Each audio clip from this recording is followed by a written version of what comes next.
Good afternoon, my dear students.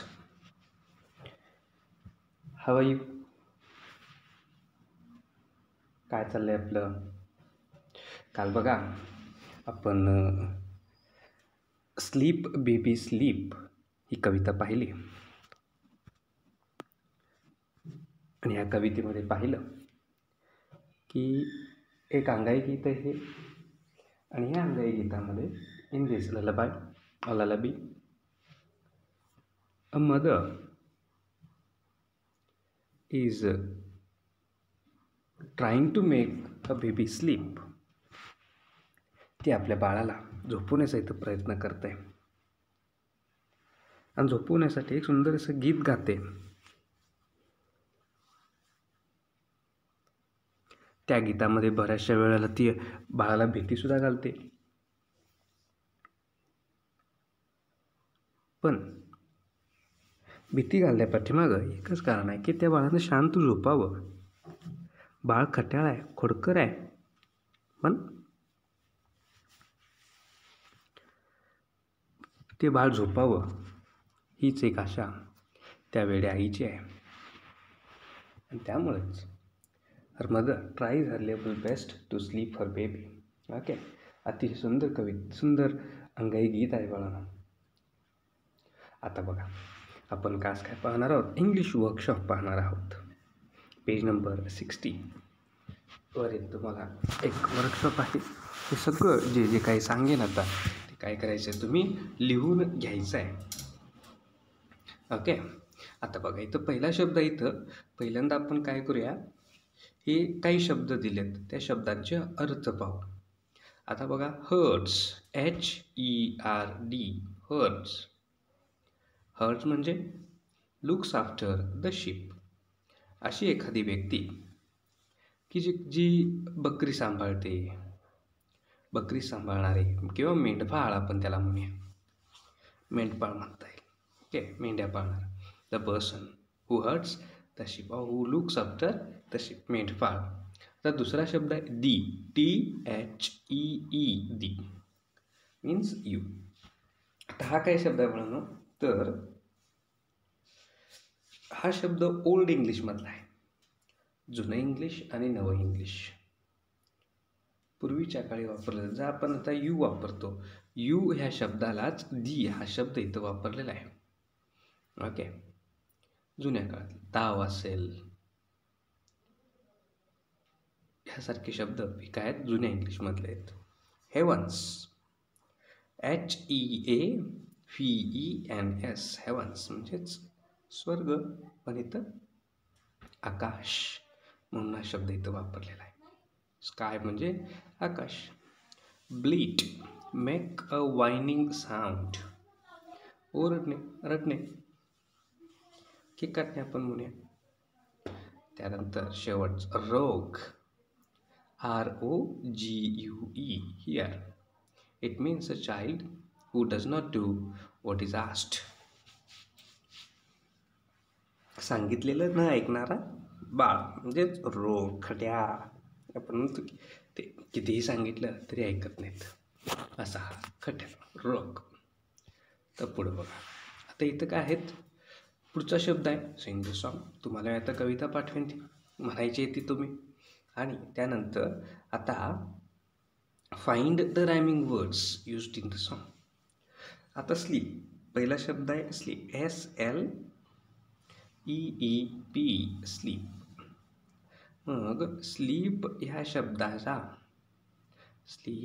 शब्दाला rhyme होणारा शब्द कोणता? राईम म्हणजेच काय, तर यमक जुळणारा शब्द. यमक जुळणारा शब्द इथं काय करायचं आहे, तुम्ही लिहायचं आहे. बघा कोणता आहे मग, शिप. Sleep, ship. शिपचं स्पेलिंग SHEEP, स्लीप, शिप. म्हणा बघूया, sleep, sheep. Okay, good, very good. पुढचा शब्द आहे ब्राईट, BRIGHT, ब्राईट. ब्राईट त्याला रायमिंग यमक जुळणारा night. NIGHT, night. Bright night. काय झाला शब्द? Bright night. त्यानंतरच आहे बघा डॉग, DOG, डॉग. डॉग म्हणजे कुत्रा. डॉगला rogue, ROGUE, rogue. Dog rock, dog rock. Okay good. आता पुढचं. आता इथं शब्द ट्री, दी. काय आहे? Tree, thee, bee, thee, go, so. आता पुन्हा एकदा सगळे शब्द आपण बघू एकत्र. Sleep, sheep. काय झालं? Sleep, sheep. रायमिंग पेअर आहे.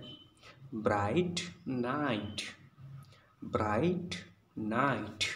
Dog rock, dog rock. Tree, thee, tree, thee, bee, thee, bee, thee, go, so, go, so. Okay. तर असे हे झाले रायमिंग वर्ड्स. आता तुम्ही काय करायचे आहेत? ही सगळी रायमिंग वर्ड्स तुम्ही तुमच्या वहीमध्ये लिहून घ्यायचे आहेत. ओके. तर वहीमध्ये इथं लिहून घ्या ना, आणि त्याचे फोटोज मला पाठवायचे. बघूया, काल फक्त एकानंच पाठवलं होतं, ती मंजिरीनेच पाठवलं, ते बाकीच्या मुलांनी पाठवलं.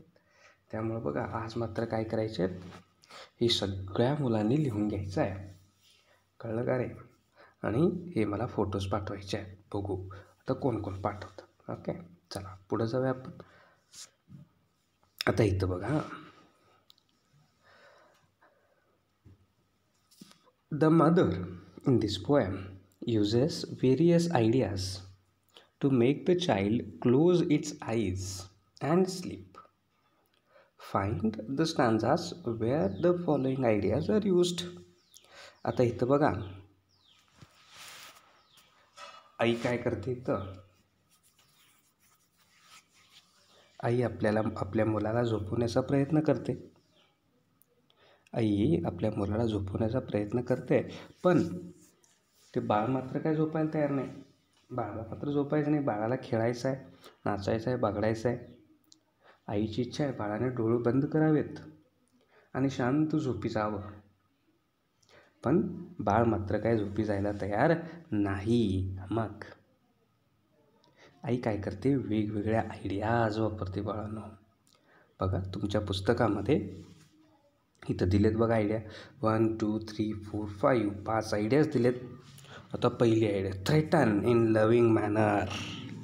Threaten in loving manner. अतिशय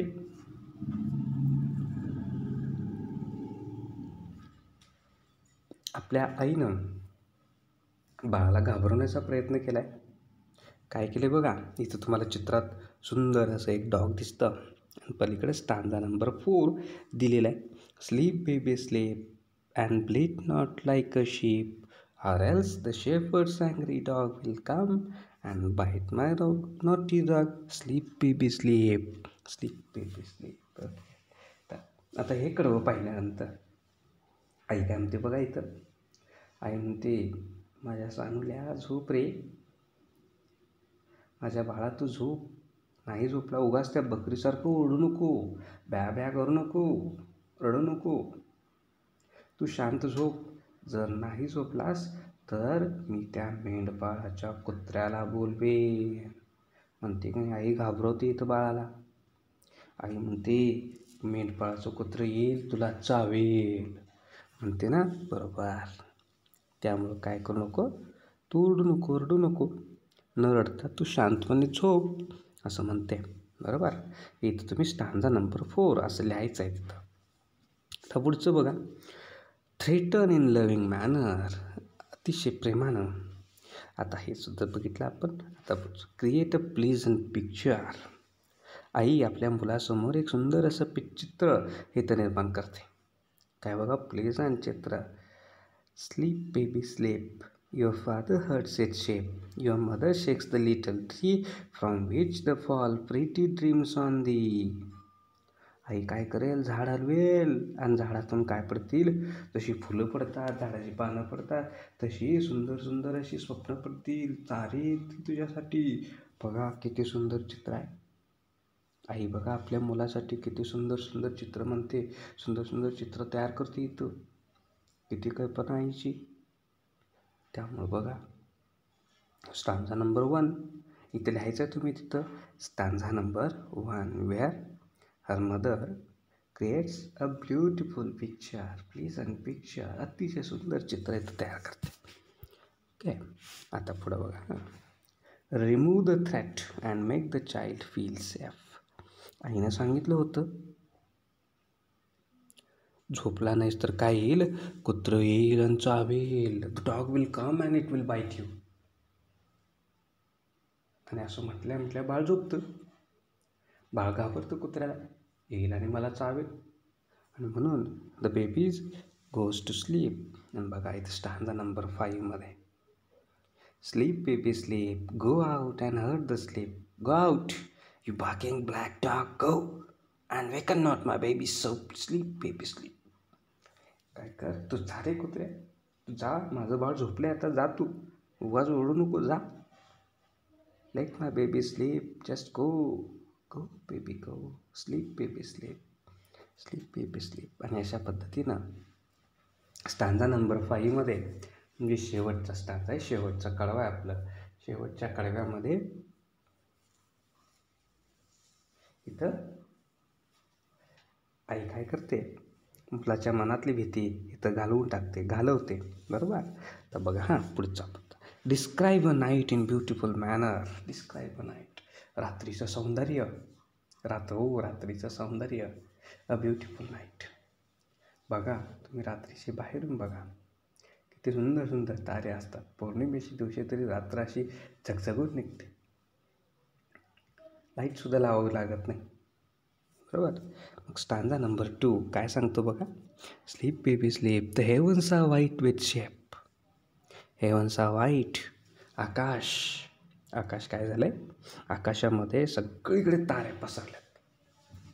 तारे म्हणजेच काय, ह्या शेप्स पसरलेल्या आहेत. बघ म्हणते the heavens are white with shape, for they are lamp, though stars so bright, and the moon is shepherd of the night, and sleep baby sleep. बरोबर. आणि ह्या ताऱ्याच काय आहेत, ताऱ्यांचं रक्षण म्हणा किंवा त्या बकऱ्यांचं रक्षण कोण करतोय, तर चंद्र करतोय. आणि चंद्राला इथं शेफर्ड म्हटलेलं आहे, मेंढपाळ म्हटलेलं आहे. बरोबर आहे का. मग अशा पद्धतीनं stanza number 2 describes a beautiful night. रात्रीचं सुंदर असं चित्र काय करते इथं आपल्यासमोर ठेवते. त्यानंतर बघा आता इथं promise a gift. Promise a gift. इथं आई आपल्या मुलाला सुद्धा काय करते, गिफ्ट देण्याचा प्रॉमिस करते. Stanza number 3 sleep baby sleep, and I will give you a ship which with its golden bell shall be a little playfellow for her. Sleep baby sleep. बाळा तू जर झोपलास तर मी तुझ्यासाठी काय करेन, एक शीप देईन, एक बकरी देईन, तुझ्यासाठी आणीन. बघा आणि तिच्या गळ्यामध्ये काय असेल, घंटी असेल गोल्डन कलरची, अशी ही घंटी असणार आहे. त्यामुळं काय कर, तू झोप शांत. झोपून ज्यावेळी उठशील त्यावेळी मी तुला हे काय करेन, एक सुंदर असं हे गिफ्ट देईन. ओके. तर बघा अशा पद्धतीनं ही तुम्हाला ॲक्टिव्हिटी करायची. आज आपण नंबर 2 आणि नंबर 3 या ॲक्टिव्हिटीज कंप्लीट केल्या. ती कवितासुद्धा तुम्हाला पाठवणार आहे. 1, 2, 3 या कंप्लीट केले. उद्याच्या तासाला आपण नंबर 4 जी ॲक्टिव्हिटी आहे ती आपण ॲक्टिव्हिटी पाहणार आहोत. ठीक आहे. तर आज आपण थांबूया आणि हे आता जे सगळं सांगितलेलं आहे ते सगळं लिहून घ्या आणि त्याचे फोटोज मला तुम्ही पाठवा. ओके. चला, थँक्यू.